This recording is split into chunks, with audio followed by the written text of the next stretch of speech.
Hello guys, आज के blog में मैं आपको ऐसे तथ्यों से अवगत कराने वाला हूँ जिनको बोलते हैं शब्दावली। अब हम आज का जो हमारा टॉपिक रहेगा उसके अंदर हम डिस्कस करेंगे भारत के पड़ोसी देश और उनकी शब्दावली।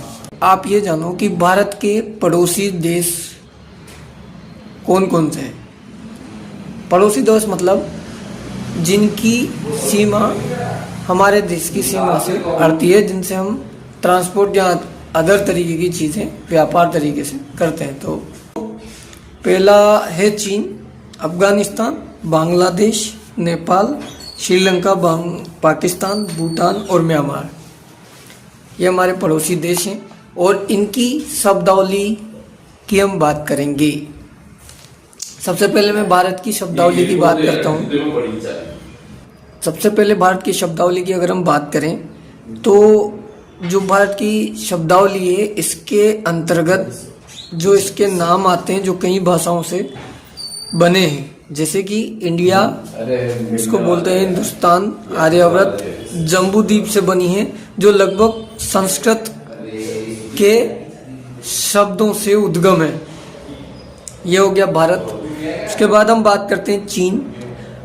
चीन की जो बेसिक शब्दावली है उसके अंतर्गत जो अभिवादन आता है वो नमस्ते या हेलो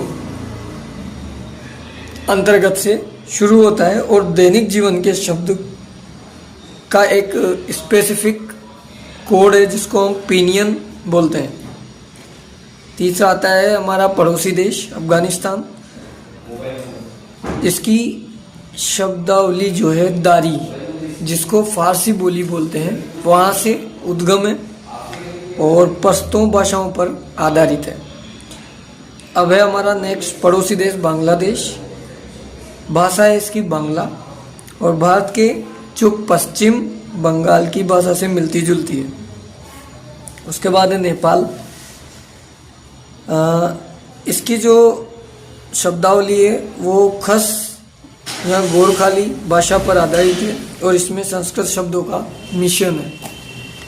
अभी आती है हमारे पास श्रीलंका, जिसके अंतर्गत जो इसकी शब्दावली है वो सिंगली और तमिल भाषाओं पर आधारित है। पाकिस्तान अगला पड़ोसी देश मुख्य रूप से उर्दू पर आधारित है और राष्ट्रीय भाषा उर्दू है।